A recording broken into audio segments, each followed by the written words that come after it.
Shabbat Tov, nous nous trouvons donc à 2 jours de la fête de Pessah. Nous sortons de ce Shabbat qui s'appelait Shabbat Hagadol et nous allons donc rentrer crescendo dans le jour qui est un des plus importants de l'année, la fête de Pessah. Comme chaque semaine, je commencerai par dédier le cours à la mémoire de certaines personnes.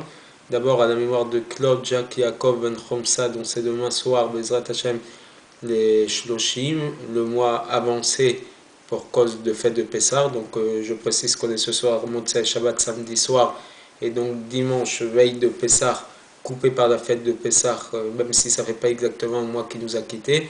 Donc les Shloshim, le mois est avancé. Et donc demain soir nous allons faire la cérémonie des Shloshim. Deuxième personne pour qui je voudrais dédier le cours, c'est Abraham Koskas, c'est bien évidemment notre ami Chaim Ben Saouda, dont ça fait plusieurs mois qu'il nous a quittés. Mais j'aimerais exceptionnellement, et de par le fait que c'était une personne pour qui le Seder et la Gada étaient quelque chose de particulièrement fort, donc lui dédier le cours.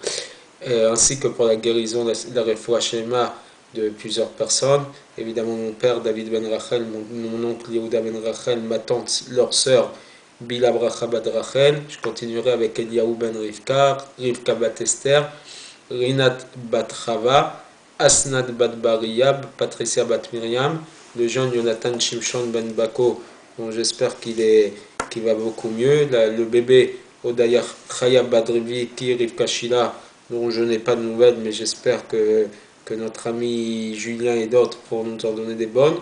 Antoine Ben Emile, le père de notre ami Jennifer, Chaim Mekael Ben Rivka, Mahlouf Ben Chaya. Je continuerai avec la mère de notre ami Sergio Esther Bad Rachel, son père Shalom Ben Abraham, sa tante Tuna Bat Esther, Chamouz Ben Rachel, la femme de mon ami de la communauté d'Aubervilliers, Chaya Bad Rachel, Eliaou Ben Shomo, Moshe Ben Abraham, et je terminerai par Rivka Bat Esther, qui est donc la cousine de notre ami Sergio, et en espérant que Bezrat Hashem, on n'entende que des bonnes nouvelles de sa part. Et donc, nous allons parler de la fête de Pessah, mais juste en introduction, puisque chronologiquement, nous sortons du jour de Shabbat Hagadol, ce grand Shabbat dont j'amènerai quand même deux précisions. La première, c'est que nous avons lu ce Shabbat, la paracha de Shabbat, l'Haftara de Shabbat Hagadol, et curieusement, c'est le seul Shabbat dont l'appellation est particulière et dont on n'a pas une paracha particulière pour en parler. On n'a pas sorti un deuxième Sefer Torah avec une lecture spécifique pour ce Shabbat. Il n'y a que le nom du Shabbat qui est particulier. Pourquoi on appelle Shabbat Hagadol? Pour le miracle qui s'est produit au moment de la mort des premiers-nés, où les premiers-nés égyptiens, bien évidemment, se sont confrontés à leur peuple parce qu'ils ne comprenaient pas que Pharaon n'accepte pas de libérer le peuple d'Israël en sachant la menace qui pesait sur eux. Et malgré tout, parce que Pharaon ne s'est pas incliné, on a décidé, les premiers-nés d'Égypte ont décidé de faire une guerre fratricide contre le peuple, d'où le Teilim qui dit les Makem Mitzrayim Bifrorem Kilo Lamchazo, pour Hachem qui a frappé l'Égypte par l'intermédiaire de ses premiers-nés. Nous lui donnons tout le chesed, nous lui sommes redevables de ça. Donc cette guerre fratricide, c'est quelque part frapper l'ennemi d'Israël par son propre peuple. Ça allait chercher l'obscurité à l'intérieur de l'obscurité, et dans ce sens, ça représente un grand Shabbat. Deuxième précision que je voulais rappeler pour ce Shabbat Hagadol, donc dans la Haftara particulière que nous avons lue aujourd'hui, on nous parle d'une mitzvah particulière, et c'est la seule mitzvah par laquelle Akadosh Baruch Hu nous dit Bezod Tibachenu, par cette mitzvah vous pouvez me mettre à l'épreuve. Donc, alors que toutes les mitzvahs de la Torah, nous ne devons pas rechercher une récompense directement. Par cette mitzvah-là, on peut dès le départ demander à Kadosh Baruch Hu la contrepartie de la mitzvah, et à savoir que c'est la mitzvah du Maaser. Dès lors qu'un juif donne le Maaser, donc le dixième, la dîme de sa récolte à l'époque, et aujourd'hui de sa fiche de paye, d'accord, lorsque l'on gagne une somme d'argent, dès le départ, il faut donner une partie, un dixième de sa paye, de son salaire, d'accord, Akadosh Baruch Hu, il nous dit, dès lors que je vous ai demandé de faire cette mitzvah, qui est dure à accomplir, d'accord, pour quelqu'un qui, d'autant plus pour les salaires d'aujourd'hui, qui ne sont pas mirobolants par rapport au coût de la vie, être dès le départ, se sacrifier, donner une dizaine de ce que l'on gagne pour Hachem, Akadosh Baruch Hu accepte qu'on le mette à l'épreuve. Dès lors qu'on a donné le maaser, on est en droit de demander à Kadosh Baruch Hu une augmentation de son salaire, de ce qu'on gagne, parce que justement, Akadosh Baruch Hu nous promet dans cette Haftara une très belle promesse. Baftar lachem arubot hashamaim, si vous me donnez le maaser, j'ouvrirai pour vous les portes du ciel. Barikoti lachem berachat belidai, je vous donnerai la bénédiction sans aucune suffisance, plus que nécessaire, dès lors que l'on donne le maaser. Donc nous sommes dans une période où justement on nous demande, comme je l'ai dit à plusieurs occasions, d'être la mitzvah de Pessah, le Seder de Pessah nous demande dès l'introduction d'avoir des invités et d'avoir des gens à notre table, ceux qui ne sont pas en mesure d'être invités nulle part, il faut les inviter. Donc cette mitzvah de Tzedaka de Pessah, on peut la faire entrer dans le cadre du Maaser, et Akadosh Baruch Hu est prêt à nous accorder la bénédiction dès le départ, dès lors que l'on fait la mitzvah de Tzedaka et de Maaser. Ça, c'était pour parler de Shabbat Hagadol. Maintenant, j'aimerais rentrer dans le sujet de Pessah et comprendre une idée qui est l'idée de Cherut, la liberté. Puisque la fête de Pessah, c'est le temps de notre liberté. On appelle la fête de Pessah la fête de la liberté. Et donc, comprendre l'idée de la liberté. Puisque finalement, comment peut-on définir la liberté? Dans chaque génération, l'homme doit se voir comme étant lui-même et aujourd'hui même sorti d'Égypte. D'accord? Sortir en liberté, sortir de l'esclavage d'Égypte vers la liberté. Mais finalement, l'idée de liberté est complètement relative. Tout un chacun peut être considéré comme étant esclave à l'heure actuelle, parce que même si nous ne sommes pas sous le diktat de quelqu'un comme Pharaon, nous sommes tous asservis à quelque chose dans notre vie. Quelqu'un qui a des problèmes matériels, financiers, il a servi à son problème. Quelqu'un qui a un problème d'éducation de ses enfants, il est asservi à ce problème-là. Dans les problèmes de couple, le rendent esclave de quelque chose. Et même si on dit que Akadosh Baruch Hu nous a libérés de l'esclavage d'Égypte, mais c'est sortir d'un diktat pour entrer dans un autre asservissement, à savoir l'asservissement de Dieu. Donc comment peut-on parler de liberté alors qu'Akadosh Baruch Hu, lorsqu'il nous a fait libérer d'Égypte, c'était pour que Ta'abdun et Elohim, vous allez servir Dieu. Et on sort d'un esclavage vers l'esclavage de Dieu, l'esclavage de la Torah. Comment peut-on parler dès lors de liberté et de sortie d'asservissement?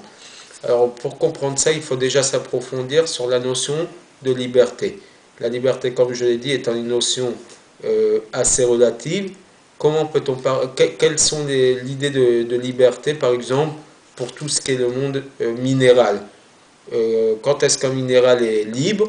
C'est quand il a les conditions nécessaires pour grandir, à savoir une bonne terre, de l'eau, de l'air, de la lumière. Dès qu'il a tous ces éléments-là, etc., on peut considérer qu'il est libre de pousser, de grandir. Alors que ces mêmes conditions sont l'inverse complet lorsqu'on parle d'être vivant, le monde animal ou le monde de l'humain. Un Baal Chaim, donc un être vivant, ne peut pas se contenter de nourriture et d'eau et être attaché, planté dans un endroit. Ça s'appelle de la prison. Il peut avoir en prison, on peut avoir de la nourriture et de l'eau, mais on est enfermé entre quatre murs, on n'est pas libre. Qu'est-ce qu'il a besoin l'homme ou l'animal pour pouvoir vivre? Il a besoin de la liberté de mouvement. D'accord? Donc la liberté à ses yeux, c'est quand il peut bouger d'un endroit à l'autre selon sa volonté. Sinon, c'est même pas de la liberté. Une situation qui est très loin de la notion de liberté aux yeux de l'homme. Si on donne à un homme tous ses besoins matériels, mais on ne lui permet pas d'avoir une nourriture spirituelle, la sagesse, l'intellectualisation, tout ce qui est de l'ordre de la compréhension des choses, de la rationalisation des choses, ça sera pour lui une situation très difficile. En tant qu'être qui est pourvu d'un cerveau et de la liberté de réflexion et de faire fonctionner son cerveau, c'est la véritable liberté à ses yeux, c'est lorsqu'il a la possibilité d'apprendre et d'acquérir de la sagesse. Oui, mais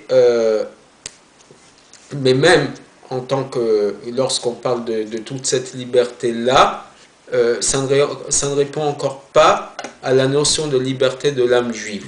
L'âme juive ne peut pas se contenter de nourriture matérielle, de nourriture intellectuelle. Elle a besoin d'une nouvelle chose qui est la partie divine, puisque l'âme de chaque juif, c'est Chelek Elokam Imal Mamash, c'est une partie divine véritable, et même lorsqu'elle est habillée dans un corps matériel, elle est liée avec Akadosh Baruch Hu.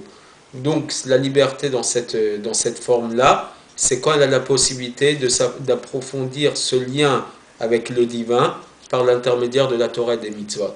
Et c'est ça que les sages nous disent, En lecha ben chorin et la mishosek betalmud Torah. Tu n'as de liberté que lorsque tu étudies la Torah. La Torah pour un juif, c'est comme de l'eau pour un poisson.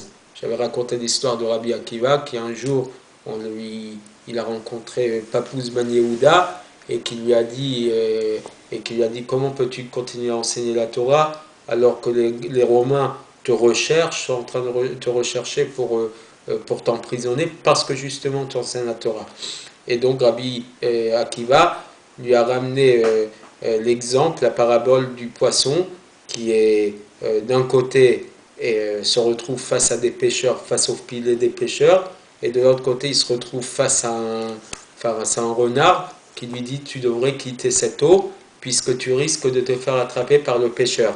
Et Rabbi Akiva qui lui a répondu, et le poisson qui répond au renard et qui lui dit si je sors de l'eau, je suis sûr de mourir par manque d'oxygène. Alors que si je suis dans l'eau, je peux peut-être me faire attraper par les pêcheurs ou peut-être pas. Et Rabbi Akiva, qui après avoir fait Teshuvah a compris ça, il lui a dit tant que j'avais pas la Torah, j'avais peut-être une vie physique, mais il me manquait ma véritable oxygène. Aujourd'hui, sans Torah, je ne pourrais pas vivre. Donc, la Torah, ce n'est pas un joug, c'est ça la véritable vie. Parce que c'est seulement avec l'eau que le poisson peut vivre et se développer. Et le juif, c'est pareil. C'est que lorsqu'il a la Torah et le mitzvot qu'il vit sa véritable vie, puisque la Torah, c'est notre vie. Akadosh Baruch Hu a créé tout juif de telle forme que de par son essence profonde, il a l'obligation, il a besoin de la Torah et des mitzvot. Ce n'est pas de l'esclavage, au contraire.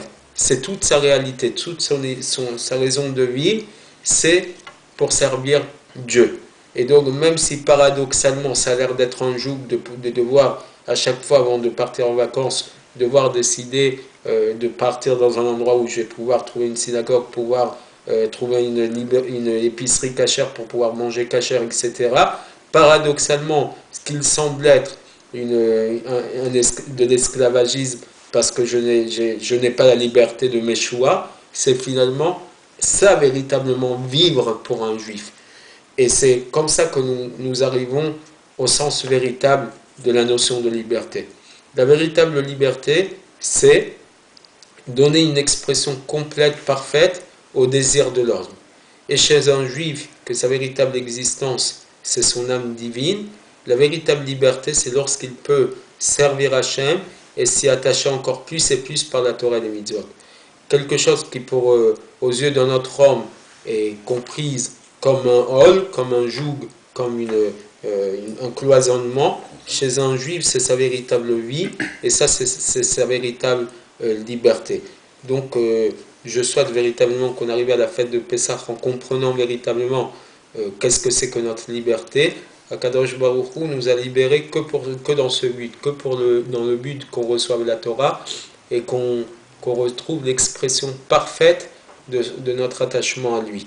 Et même si dans la vie de tous les jours, dans notre vie quotidienne, c'est difficile d'être toujours attaché, d'être toujours dans cette idée-là, on sait que linéairement dans notre vie d'attachement à Dieu, on a besoin de tout ça. Et donc comprenons ça. Ça passe par la communication. Pesach, la bouche qui parle, donc l'attachement à la communication.